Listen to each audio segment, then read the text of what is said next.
ئەم کاتتان باش.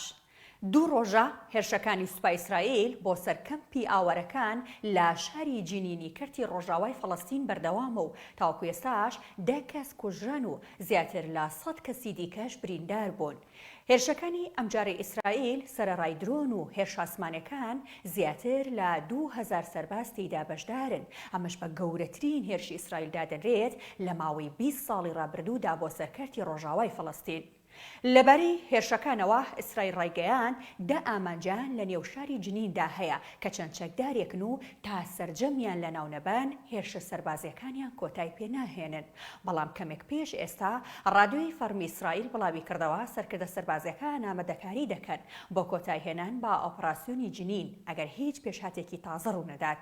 ئەمەش دوایەوە دێت بنیامین نەتانیاهۆ سەرۆکوەزیرانی ئیسرائیل هەڵسەنگاندنی بۆ دۆخی ئەمنی کەمپەکە کردووە.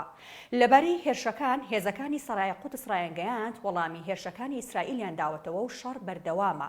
هاوکات ئێلی جۆهان وەزیری ناوخۆی ئیسرائیل ڕایگەیاند وڵاتەکەی نایەوێت ئۆپراسیۆنە سەربازیەکانی بۆ هیچ شوێنێکی دیکە جگە لە جنین لا کەرتی ڕۆژاوای فەڵەستیندا بباتە دەرەوە و فراوانی بکات. ڕێکخراوی پزیشکانی بێسنوور ڕایگەیاند سەرجەم ئەو ڕێگەیانەی کە بۆ کەمپی ئاوەرەکان لە جنین دەچن لەلایەن سوپای ئیسرائیلەوە تا کاتی کۆتای هاتنی ئۆپراسیۆنەکانیان داخراون. ئەمەش لە کاتێکدایە کە خەڵکی بریندار لە نێو کەمپەکەدا هەن و پێویستیان بە هاوکاری و چاودێری پزیشکیە. ڕێکخراوەکە دەشڵێت چەند بلۆدۆزەرێکی سەربازی ئیسرائیلی سەرجەم ڕێگاکانیان داخستووە بە شێوەیەک کە هاتوچۆی ئامبولانس مەحاڵە. ئاماژەی بەوەش کردووە ئێمە فریاگوزارە پزیشکیەکانی فەڵەستین ناچار کراون بە پێ بەهانای بریندارەکانەوە بچن لە کاتێکدا شەڕ و پێکدادانی چڕی چەکداری لەو ناوچەیەش بەردەوامی هەیە. بەرپرسانی فەڵەستین دەڵێن لە دوای هێرشەکەی دوێنێ ئیسرائیلەوە بەهۆی بەردەوامی ئاڵۆزیەکانەوە نزیکەی 3000 هاوڵاتی کەمپی جنینیان بەجێ هێشتووە.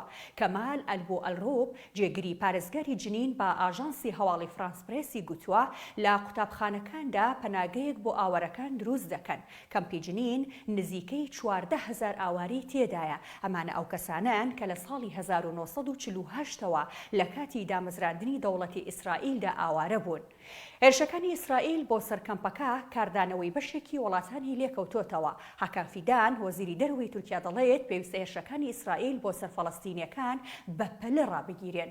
هاوکات ئیبراهیم ڕەیسی سەرۆکۆماری ئێرانیش ڕایگەیاند ئەوەی ئێستا ئیسرائیل دەیکات ئەو تاوانانە بەبیر دەهێنێتەوە کە لە دوای داگیرکردنی فەڵەستین لە ساڵی 1948ەوە ئەنجامی داوە.